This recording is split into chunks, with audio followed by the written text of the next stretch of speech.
Eu saúdo os queridos irmãos com a paz do Senhor Jesus. Amém. Graças a Deus por estar aqui nessa noite, nesta oportunidade, para cultuar ao Senhor, juntamente com os irmãos, e meditar na palavra de Deus.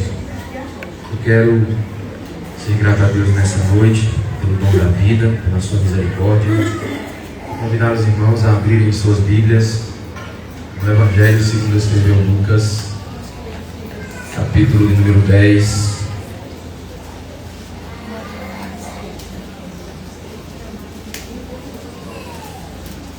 Eu iria ler a partir do versículo de número 25 ao versículo de número 37, que nós possamos ter aqui a compreensão completa do texto. Lucas capítulo 10, versículo 25 em diante.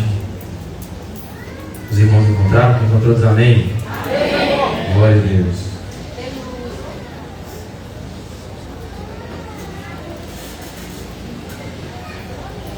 Versículo 25 diz assim: E eis que se levantou certo doutor da lei, tentando e dizendo: Mestre, o que eu farei para herdar a vida eterna? E ele lhe disse: O que está escrito na lei? Como lês?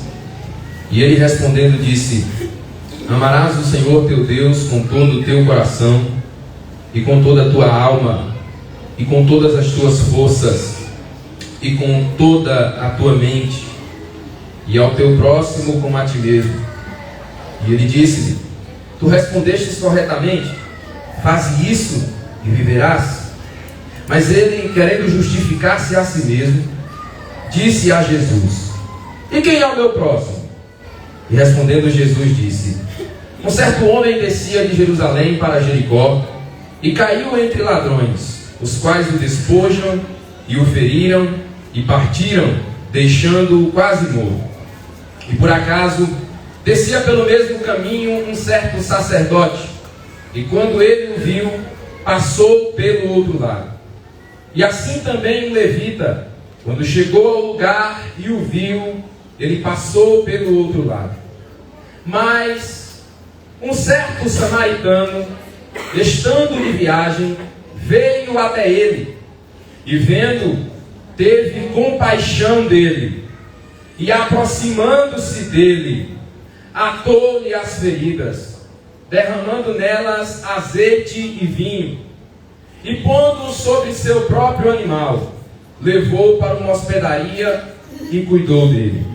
E no dia seguinte, partindo ele, tirou 2 denários, e deu-os ao hospedeiro, e disse-lhe: Cuida dele, e tudo o que demais gastares, na minha volta eu te pagarei.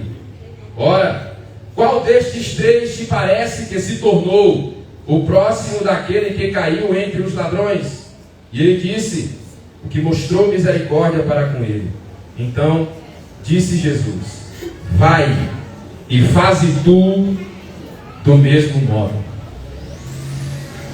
Glória a Deus.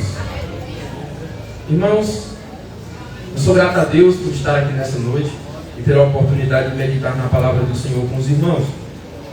E esse texto ele está no meu coração durante alguns dias que eu venho meditando nele. E eu gostaria nesta noite de compartilhar algumas reflexões sobre esta passagem que nos traz muitos ensinamentos da parte do Senhor Jesus. O momento em que Jesus está vivendo são os últimos momentos do seu ministério terreno. Mas a partir do capítulo 9, versículo 51 do Evangelho de Lucas, Jesus ele fixa os seus olhos para Jerusalém. E ele está em direção ao Calvário. Ele está indo em direção à sua crucificação. São as últimas horas de Jesus na terra. E Lucas, como é um historiador, ele faz questão de relatar com mais detalhes os acontecimentos, os ensinos que Jesus ele proclamou durante aquela trajetória. Jesus se encontrou com um homem que era doutor da lei, alguém que era versado na lei, ele tinha conhecimento profundo da lei. E Jesus ele foi indagado por aquele homem, ele lhe fez uma pergunta.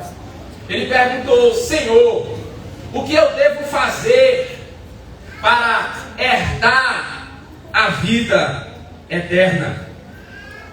E Jesus, ele não lhe deu uma resposta, ele lhe respondeu com mais uma pergunta. Ele perguntou para ele: você conhece a lei? Como é que você lê a lei? Qual é a compreensão que você tem ao ler os mandamentos da lei? O homem prontamente dá uma resposta a Jesus. Ele diz: Senhor, a lei diz: amarás o teu Deus com todo o teu coração, e com toda a tua alma, e com todas as tuas forças, e com toda a tua mente, e por fim, ao teu próximo como a ti mesmo. Jesus disse que a compreensão dele sobre a lei está correta, estava correta. Ele não estava enganado sobre a sua compreensão acerca dos mandamentos. Então agora só restava uma coisa para ele: praticar aquilo que ele compreendia acerca do mandamento. Mas como nós somos seres humanos e somos falhos, a prática sempre é a questão mais difícil. Falar é fácil, eu quero ver fazer. Mas se nós podemos meditar nesta noite mais profundamente sobre esse texto, eu gostaria de fazer uma pergunta, retórica, é claro. O que faz uma pessoa parar a sua vida para investir em alguém? Uma pessoa na qual ele não tem a certeza que terá uma garantia de retorno. O que é que faz alguém descer ao nível mais baixo para levantar alguém que está caído, sem esperanças, sem ter a garantia se aquela pessoa um dia terá a capacidade de lhe retribuir o favor que lhe foi feito? Aquele homem, quando ouviu Jesus mandando ele praticar o que ele havia entendido da lei, o texto diz que ele, querendo justificar-se a si mesmo, ele perguntou para Jesus: Senhor, mas quem é o meu próximo? Quem é o meu próximo, Senhor? Quem é essa pessoa digna de que eu faça misericórdia para com ela? Quem é esse que está diante de mim ou distante de mim, que precisa tanto da minha ajuda? Quem é, Senhor? Mais uma vez, Jesus ele não deu uma resposta fácil, porque ele já sabia a resposta. O que ele queria era se justificar. Agora, Jesus vai não lhe dar uma resposta fácil, mas vai lhe colocar para pensar, porque nós temos preguiça de pensar. Por natureza, nós temos preguiça de raciocinar sobre os mandamentos do Senhor. O que a gente mais queria era que Deus chegasse para a gente e desse um roteiro: meu filho, se você quiser herdar a vida eterna, pega esse manualzinho aqui, você faz isso. Quando você levantar de manhã, você faz isso. A meio-dia você faz isso aqui, depois do almoço, e quando for de noite, tu faz isso aqui. Se tu continuar fazendo isso, quando tu chegar no final da tua vida, tu herdou a vida eterna. A gente queria que fosse assim. Por quê? Porque nós não queremos ter esforço. Nós não queremos coisas trabalhosas demais para a nossa vida. Se pudesse resolver tudo num estalar de dedos, a gente fazia. Sim ou não? Mas a proposta do mandamento do Senhor não é essa. A proposta de Deus para nós nesta noite não é essa.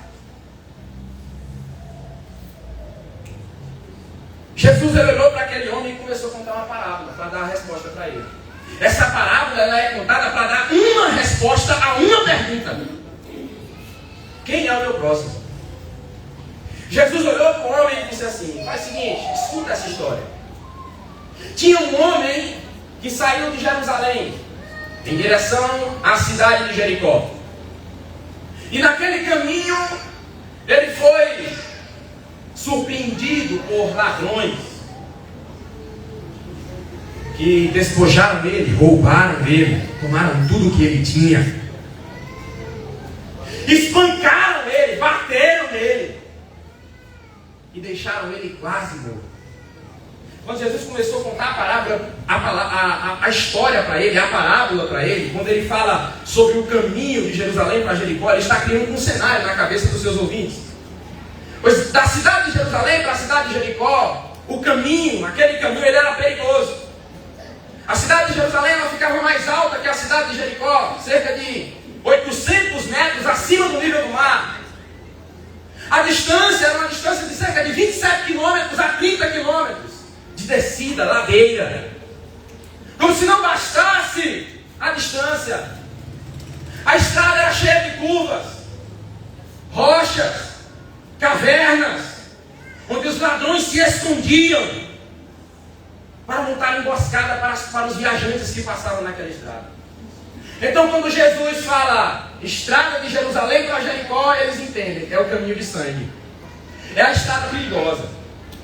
Quando eles ouvem aquilo, eles entendem, aquele homem estava em um caminho perigoso. Escute aí, você vai entender mais na frente. Naquela estrada, o homem é surpreendido, vai ficar quase morto. A história diz que passou um sacerdote, por acaso. Ele descia o mesmo caminho, por quê? Porque também era uma rota comercial. Comerciantes passavam por aquela estrada. Todos os dias tinha alguém que passava por ali. Então o caminho era movimentado. O homem que estava no chão, por acaso, quem passou por lá não foi um comerciante. Quem passou foi um... Quem está acompanhando? Quem passou foi quem? Quem passou foi quem? Um sacerdote passou.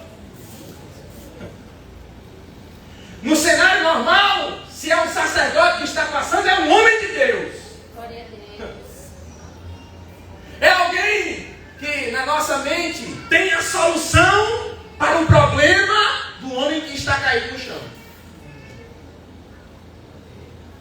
Mas foi assim que aconteceu? Aquele que poderia ter a solução, não tem solução. Ele passou de lá. Mas a história não acabou ainda. Jesus diz, passou agora um levita. E a gente, escutando a história, se tivesse lá ao vivo, pensaria, agora tem solução, agora é o levita. É o cara, é o obreiro da casa do Senhor. É aquele que cuida lá do sacrifício, é aquele que está lá na obra. É aquele que está lá engajado todo dia, ele sabe o que é amor, ele sabe o que é misericórdia, ele vai ajudar. Foi assim que aconteceu? E não. Passou por onde? Passou por onde? Passou do lado. Passou por longe. Porque a religião dele não tinha solução para o problema do homem que estava caído. O sacerdote e o levita têm algo em comum por causa de motivos cerimoniais, rituais. Eles não podem tocar em mortos. Eles não podem tocar em objetos de mortos. Eles não podem se aproximar de situações de morte. Mas não precisava tocar. Era só aproximar e olhar para ver se tinha ainda a solução. Mas ele passou de lá. Mas a história não acabou. Jesus disse e agora passou mais um homem. Ele não tem nome. Ele tem nacionalidade. Porque samaritano não é nome. Samaritano é nacionalidade. Ele é um homem de Samaria. Repita comigo, Samaria. Samaria. Você sabe que cidade era Samaria? Samaria era uma cidade que por volta do ano 720 a.C. era a capital do reino de Israel, que caiu por ocasião do cativeiro assírio, quando o rei Salmaneser ele atacou aquela cidade e subjugou aquele povo. Ele subjugou aquelas pessoas. E naquela ocasião, se vocês lerem o segundo livro dos Reis, capítulo de número 17 e 18, vão entender a história. Aquele povo ele vai sofrer um cativeiro, e quando o reino cai, e a Assíria toma de conta, eles trazem pessoas da Assíria para Samaria, que era a capital do reino de Israel, o reino do norte. Aquele povo se torna um povo misto, eles se tornam um povo misturado, eles se tornam um povo pagão. Eles começam a erigir altares a deuses estranhos. Fique ligado na história. Eles começam a erigir altares a deuses estranhos, se tornam idólatras. O texto vai dizer que eles adoravam, temiam o Senhor e temiam outros deuses. Então agora eles se tornam pessoas aos olhos da religião desprezíveis. Um judeu que tinha toda a sua religião, se olhasse para um samaritano, quer dizer, rapaz, tu é um idólatra, tu não vale nada. Não dá nem como conversar contigo, não dá nem como ter diálogo. A história dos samaritanos ficou tão ruim que passaram-se cerca de 700 anos. Jesus chegou pertinho de uma cidade chamada Sicar, próxima a Samaria, sentou na beira do poço e começou a conversar com a mulher que foi banhar água no poço. E naquele momento ele disse assim: mulher, dá-me de beber. E a mulher disse assim: como é que tu, sendo judeu, me pede beber a mim, que sou mulher samaritana? Aí é revelado um conflito de anos. Ou seja, um samaritano era alguém, repita comigo, desprezível. Samaritano não era alguém que merecia consideração, prestígio. Era mais fácil valorizar o papel de um sacerdote. Mas a história diz que quem passou lá não foi um sacerdote para ajudar, não foi o sacerdote que ajudou. Também não foi o levita que ajudou, quem passou foi um samaritano.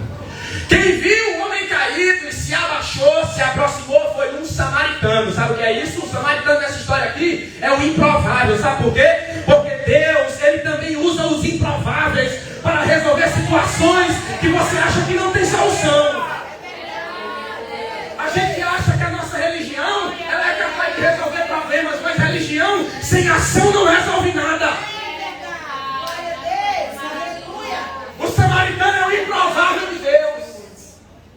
Porque Deus também usa as coisas loucas deste mundo para confundir as sábias. O samaritano apareceu com a solução, irmão Luiz. Eu fiquei maravilhado com esse texto, por quê? Porque Jesus colocou um samaritano nessa história e afrontar os judeus. Ele dizia: o samaritano não serve para nada, vai ajudar alguém.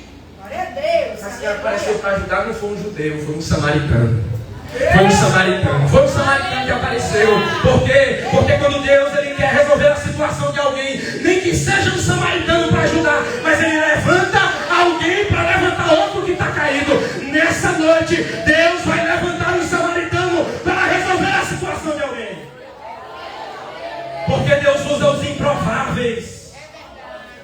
Deus usa os improváveis.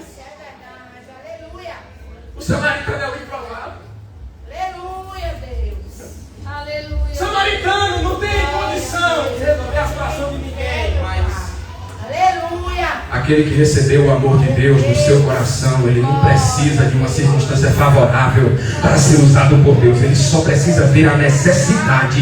Ele se levanta e vai fazer aquilo que é preciso.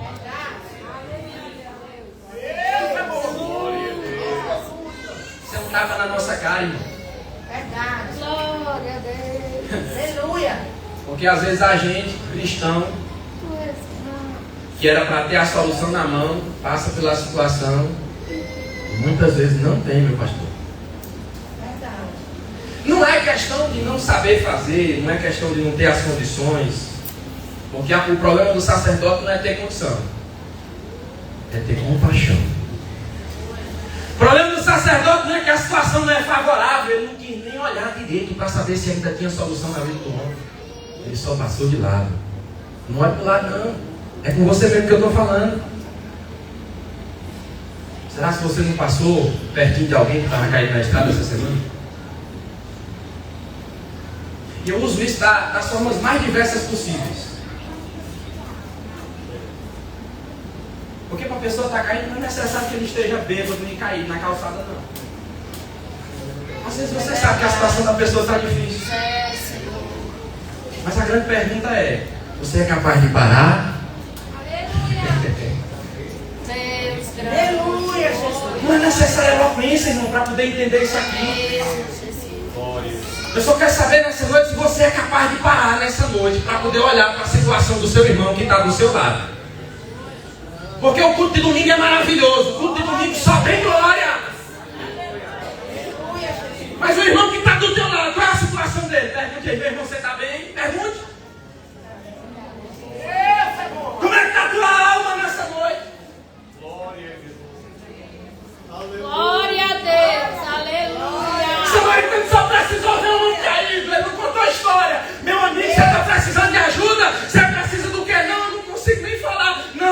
se preocupe com isso. Eu tenho uma solução. Sabe o que é que tira a bagagem dele?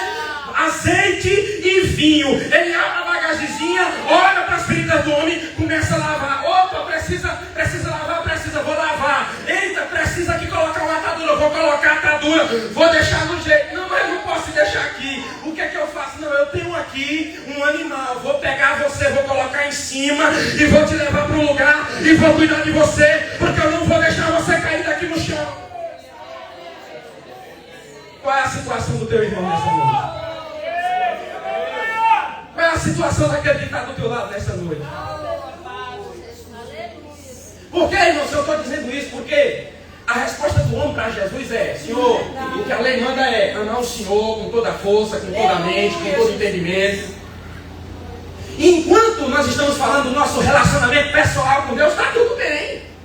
Eu amo o Senhor, eu faço meu devocional, eu vou à igreja no domingo, eu sou o crente, eu sou o cristão. Mas quando a questão é olhar para quem está do nosso lado, é onde a gente acha a situação difícil. Mas é justamente para isso que Jesus está me chamando. Aleluia! Deus. Louvado seja Deus. Não, Jesus não desceu do céu só para salvar a sua vida, não. Ele desceu do céu para poder salvar a muitos. Derramou o seu sangue em favor de muitos. É assim que diz a palavra de Deus. Então, nessa noite, se você reconhece que a graça de Deus te alcançou, entenda que essa graça foi derramada para transbordar, não só na tua vida, mas na vida daqueles que estão do seu lado. Então, nesta noite, através da tua vida, Deus está te chamando para derramar azeite e vinho sobre as feridas de alguém, porque na sua vida Ele já derramou. Bendito seja o nome de Deus. Glória, aleluia. Não é sobre ter a situação favorável, é sobre carregar o remédio na bagagem. Louvado seja o nome do Senhor. Irmãos, porque de certa forma a gente gosta de atribuir a responsabilidade para Deus. Você chega na casa do doente e diz assim: Deus vai te curar, Deus vai te ajudar. Mas quando é para você mesmo se levantar e fazer alguma coisa, a situação fica difícil. Hoje eu fui na casa do doente, fui na casa do meu tio. Eu estava lá conversando com ele, olhando para a situação dele. E a gente orou ali por ele, mas fica um sentimento, você fica pensando: o que é que eu posso fazer por essa pessoa? E o evangelho, irmãos, ele é mais sobre você sentir a compaixão e querer resolver a situação dos outros do que você resolver a sua própria situação. Porque por você, Jesus já fez. Aleluia. Mas nessa noite, o bom samaritano está passando aqui nessa noite para derramar azeite e vinho também no teu coração, que às vezes está ferido com mágoas do passado e está incapacitado de demonstrar misericórdia. Mas ele veio aqui nesta noite para te ensinar como é que desce, como é que olha, como é que se importa, porque ele derramou a sua vida na cruz do Calvário para que nós também pudéssemos ser capazes de amar. Oh, glória a O bom Deus. samaritano, ele não só lava as feridas do homem na estrada. Sabe o que ele faz? Ele pega o homem e coloca em cima da sua cavalgadura. Mas para pensar comigo. Para você pegar alguém e colocar em cima de um cavalo, você precisa sentir o peso dele. Agora para pensar. Quanto tempo faz que você não sente o peso de alguém? Quanto tempo faz que você não sente o peso de alguém? Às vezes o teu filho está sofrendo dentro da tua casa e você não está sentindo o peso dele. Às vezes a tua esposa está sofrendo dentro da tua casa e você não está sentindo o peso dela. Às vezes o teu marido está sofrendo dentro da tua casa e você não está sentindo o peso dele. Às vezes o teu pastor está sofrendo na igreja, mas você não está sentindo o peso dele. Às vezes tem alguém sofrendo com um peso de uma ferida, de alguma coisa, mas você não está sentindo o peso dele. Mas Jesus, ele nos ensina que nós precisamos carregar as cargas uns dos outros. Louvado seja o nome do Senhor. Quanto tempo faz que você não sente o peso de alguém? Ele colocou o homem na cavalgadura e ele o levou para uma hospedaria. Quando ele chegou na hospedaria, a palavra vai nos dizer que ele não foi embora. Ele vai dedicar, repita comigo, tempo. Tempo, repita comigo, tempo. Ele dedicou o tempo. Que é uma coisa que nós hoje não queremos dedicar tempo. Para quê? Para pessoas.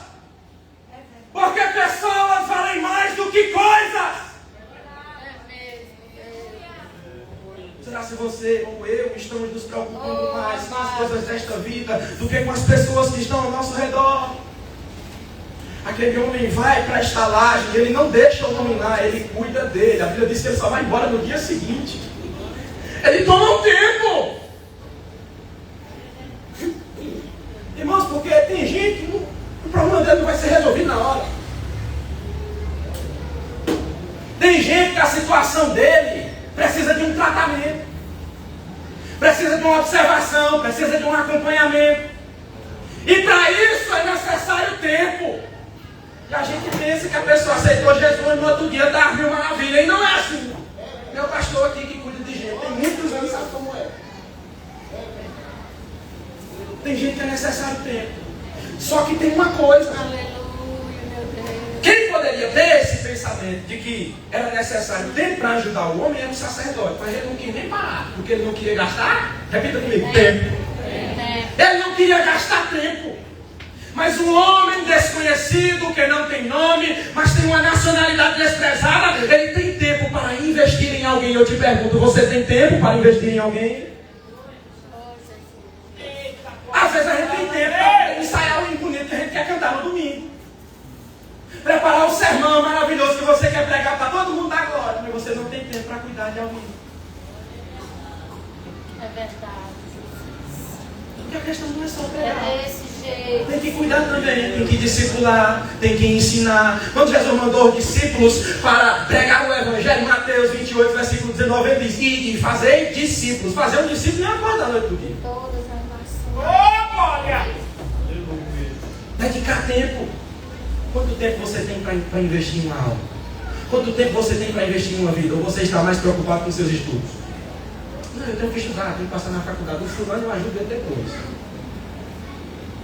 Eu não estou dizendo que você precisa renunciar tudo aquilo que você tem na sua vida, todas as suas prioridades. Mas para pensar, você ainda tem tempo para a gente?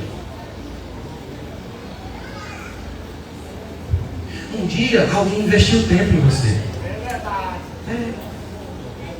Você tem a disposição para investir tempo em alguém?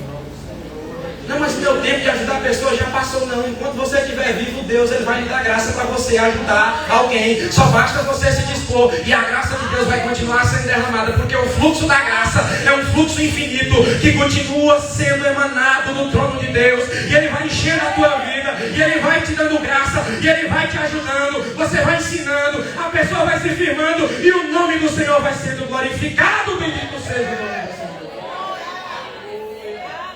Às vezes você fica achando, Deus não me usa mais, Deus não faz mais isso. Mas quanto tempo você tem dedicado a pessoas?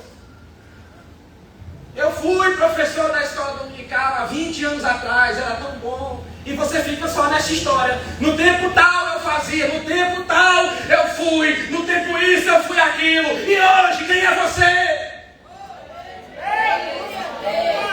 E o questionamento fica, por que a igreja não vai para frente? Por que Deus não levanta mais pregadores? Por que não tem mais ninguém para louvar o nome do Senhor com unção, com graça? Eu te pergunto, quanto tempo você tem para dedicar a vidas? Quanto tempo você tem para dedicar a almas? Quanto tempo você tem para se dedicar à palavra? Para ter uma palavra boa para aquele que está caído, que está no chão? Deus nesta noite nos chama para investir tempo em pessoas.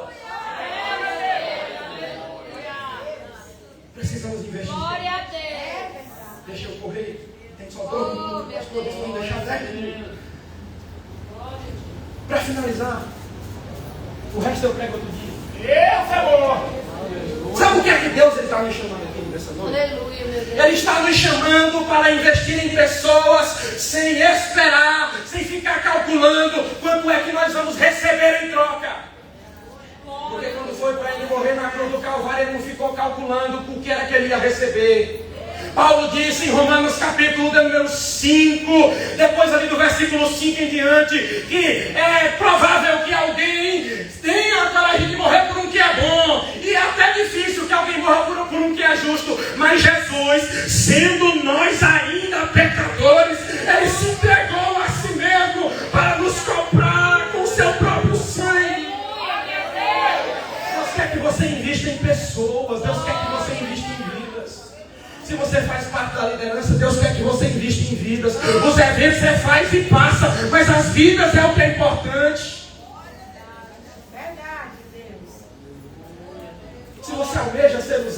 nome do Senhor, entenda. Deus não está te chamando para ser famoso, Deus está te chamando para investir na vida de alguém. Glória a Jesus. Deus está te chamando para levantar alguém, Deus está te chamando para ter graça de Deus na vida, para ajudar alguém, para olhar para a situação de alguém. Deus está me chamando, Deus está chamando você nessa noite para investir em alguém. Sem ficar calculando se o fulano vai me ajudar, se o fulano vai me retribuir. Ele te deu, foi para você repartir. Para de ser egoísta. Eu preciso deixar de ser egoísta. Nós precisamos deixar de ser egoísta. Deus está me chamando nessa noite para investir em vidas. Aleluia, meu Deus. Para finalizar, o sacerdote ele não toca porque ele tem restrições religiosas. Ele tem medo de ser contaminado. Mas Jesus, ele não teve medo de ser contaminado. No dia que ele terminou de pregar um sermão maravilhoso, o sermão do monte, Mateus capítulo número 8, desceu do monte, tinha um leproso que olhou para Jesus e disse assim: Senhor, eu sei que se o Senhor quiser, o Senhor pode me purificar. O leproso contaminava só do toque. A Bíblia diz que Jesus ele não estava nem aí. Ele chegou no leproso e tocou nele. E na mesma hora ele foi purificado. Louvado seja o nome do Senhor. Porque dele sai virtude. E Deus quer que saia a virtude da sua vida também.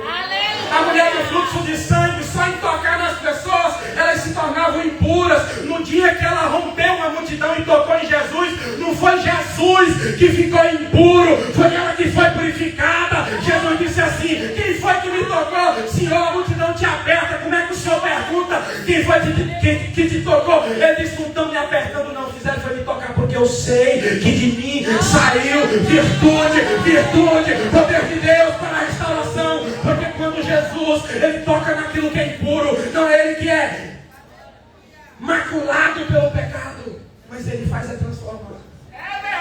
Deixa eu te dizer, o evangelho que apenas informa não transforma. E Deus está me chamando para viver um evangelho que realmente transforma a vida das Aleluia, meu pessoas. Transformou sua vida e vai transformar a vida daqueles que estão na tua casa. Transformou sua vida e vai transformar a vida dos teus amigos. Transformou a sua vida e vai transformar a vida daqueles que cruzarem no teu caminho. É para isso que Deus está me chamando. E nessa noite o Senhor ele tem graça para derramar sobre a sua vida, para que você possa ser esse que vai levar restauração. E eu agradeço a oportunidade em nome de Jesus.